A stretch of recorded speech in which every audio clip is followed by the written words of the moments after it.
we're gonna start off with my favorite, which are the chair marches. And I don't know, I ain't got my microphone on, y'all, so hopefully y'all can hear me. So we're gonna start off with warming up our legs, our body, with just our chair marches. And that's just starting in the chair like this. And if you're able to move your legs by yourself, that's what you're doing. If you cannot move your legs by yourself, what you do, I'm left side affected, I will do this, and I will take my non-affected hand. So this is my good hand, this is my great hand. I will take this hand to make sure I incorporate, because I want to move. I'm going to put it under my leg. With my non-affected hand, I'm going to grab this left arm, and I'm lifting the leg like this. So therefore, I am incorporating. So if you can't move your leg on your own, this is how you drive the leg up when we're doing something like our simple chair marches. And we'll go from our chair marches, and I'm not going to stay long on each exercise. I'm going to go through them, chair marches, and we're going to go with our, so I'll do two of them. It's the leg crossover this way, because that helps you to build the strength in those hips, and then really giving your brain to understand that the leg should move like this, but you even get deeper, because instead of just the leg crossovers, and let me show you how you would pick that leg up yourself if it can't move. A pair of pants is always good for something like this, because you could grab the pants to help you pick that leg up like this and take it back down, or grab your not affected hand, pick it up, bring it back over. But I don't like to leave a hand unengaged, so we grab the hand under here, cross it over, have it back, cross over, have it back, cross over. But then to really get deeper into those hip AB and adductors, we pick that leg up like this. So your leg will go this way. And I'm gonna bring this, act as if my hand didn't work. I'm gonna take this hand, push it down here. I'm adding weight to that hand to push forward, to open up those hip adductors, pushing it down. And so therefore, as I'm leaning forward, I'm putting weight into this, so you can really get that stretch in that hip. So if you're still dealing with tight, spastic hips, this will help you to stretch. It strengthens that hip and keep it open. So I'm left side affected, so yeah, you may not be able to hold it yourself. So that's why I'm using the strength of my non-affected hand to push. Hey, my beautiful people, I'm gonna ask you to do me a quick favor. Like, subscribe, and share this video with anyone. If out of the kindness of your heart you feel this videos or any of my videos are blessing you, if you can continue to help me support this cause by blessing me with donations of any amount, my information will be below this video, as well as other ways that you may be able to work with me on a one-on-one basis for more detailed assistance in your recovery. So please don't hesitate to hit any of the links, or even the link to contact me for further services. I'll talk with y'all soon. Enjoy this video. Push it down again. So I want to always engage that affected side. So instead of just leaving it limp, we're gonna pick it up and engage it. Push that weight into there, so we're opening up those hip flexors in that sense. But to spend some time with holding that, we're gonna take it back down in case it doesn't take down on its own. We're gonna pick the other side up. And even though we're working on strengthening our affected side, we still want to pay attention to our non-affected side, because we're exercising and we want to build synergy in strengthening and stretching both sides out. So even here, instead of you ignoring a hand, we're gonna incorporate that affected hand and push that leg down in here to still work that side.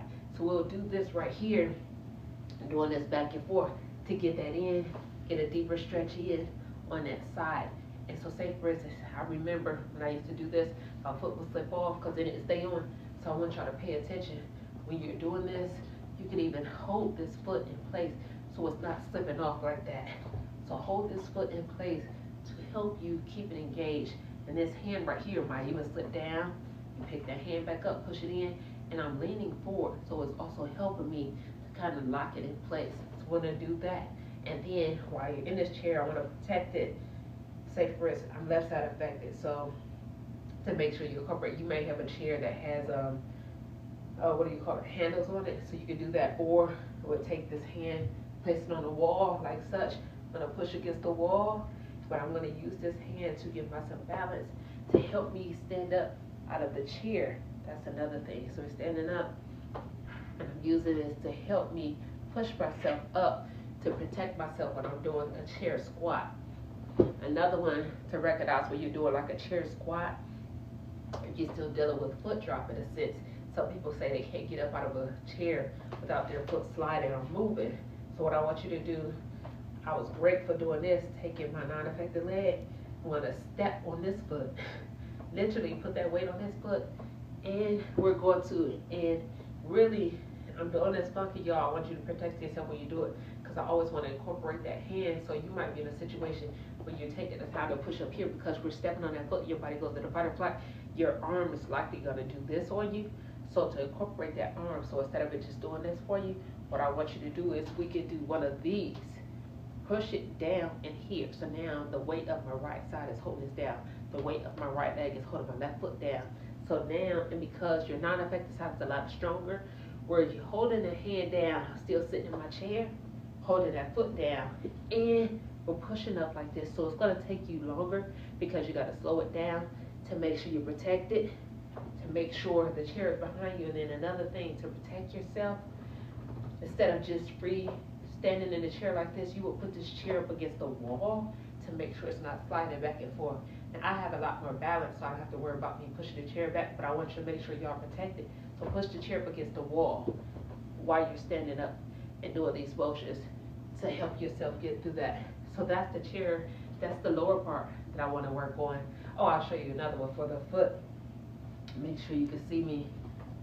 I got on black socks. I don't even know if you can see my feet. Can y'all see my feet down there? Probably see my feet down there. Let me get this. For the feet, we want to work on strengthening our calves and building the muscles down here so we can help with foot drop. So we have what I call the gas pedals. The gas pedal that you're pushing through the heels, and I'm putting weight in my legs to push through the heels and tapping your feet down. So you may be in a situation you're saying, because you're dealing with foot drop, you don't have the motion to tap your feet back and forth. So we're gonna take this leg and we're gonna push this foot down, back and forth to help you get that foot down. So we don't think about using our non-affected side to help with that situation, but use this side to help maneuver that body. And I'll quickly give you the arm exercises. Left side affected, I'm gonna take my stronger hand and I'm gonna guide this arm to move about. So before I get to doing that, I want y'all to focus on those shoulders, because I know a couple of you said you have some shoulder issues. So focusing on that shoulder. So thinking about the hand actually would do this. So I'm putting this hand down here so I can get more control. And I want you to work on shrugging the shoulders up.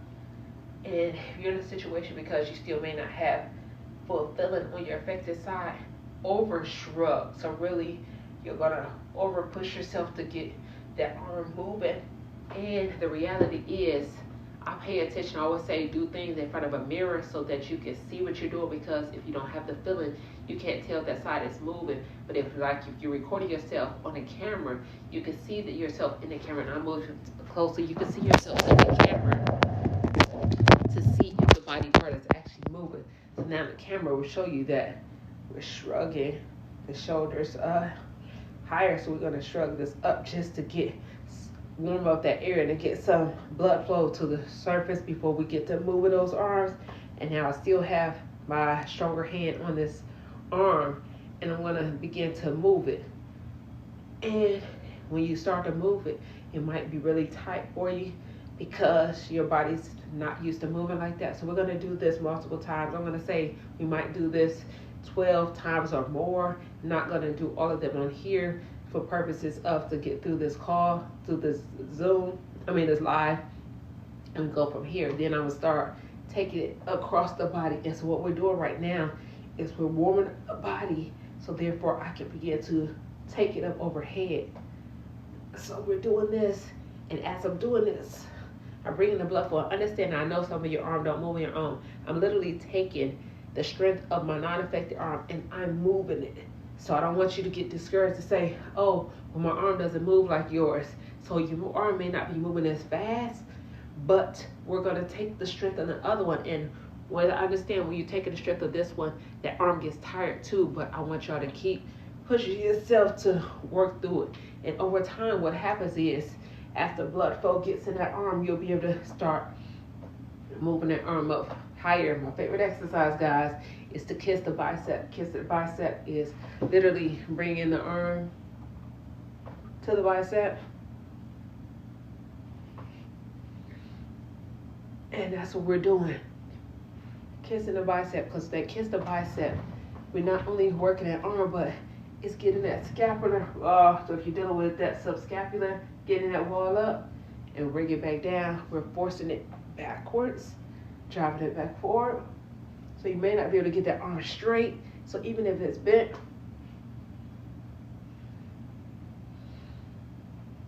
and then you'll be able to start getting the arm to a situation. You're here, here, and eventually up over your head.